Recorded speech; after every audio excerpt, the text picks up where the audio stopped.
Hello everyone. আজকের দিন শুরু করলাম আমার ওই জানলার থেকেই। জানলাতে আজকে খুব মিষ্টি রোদ দিয়েছিল, দেখতে ভালো লাগছিল। তারপর নিচে গেলাম সারাদিনের কাজ কমপ্লিট করতে, রান্না বান্না। তারপর বিকাল দিকে একটু ছাদের উপর উঠেছিলাম, দেখছিলাম প্রচুর মেঘ করেছে, চারিদিকে বাতাস বইছে, মেঘটা কালো হয়ে এসেছিলো, বৃষ্টিও পড়েছিল। তারপর রুমে এলাম নিচেতে।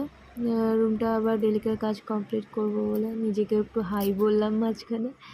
আর এগুলো আমি অনলাইন থেকে কিনেছিলাম মেহেকের জন্য, 5টা 500 টাকা। আর এগুলো মেহেকের পাপা নিয়ে এসেছে, দুটোতে 500 টাকা।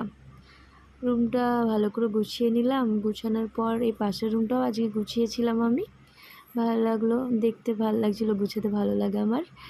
তারপর এই যে আবার চলে গেছিলাম নিচে ডিনার রেডি করতে। এটা আমার কিচেন, এই কিচেনেই তো দিনটা পেরিয়ে যায়, বেশ ভালো লাগে।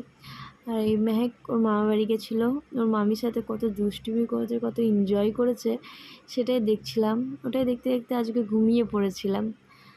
আজকে ভিডিওটা এখানেই শেষ করলাম, দেখা হবে আবার অন্য একটা ভিডিওতে। আল্লাহ হাফিজ।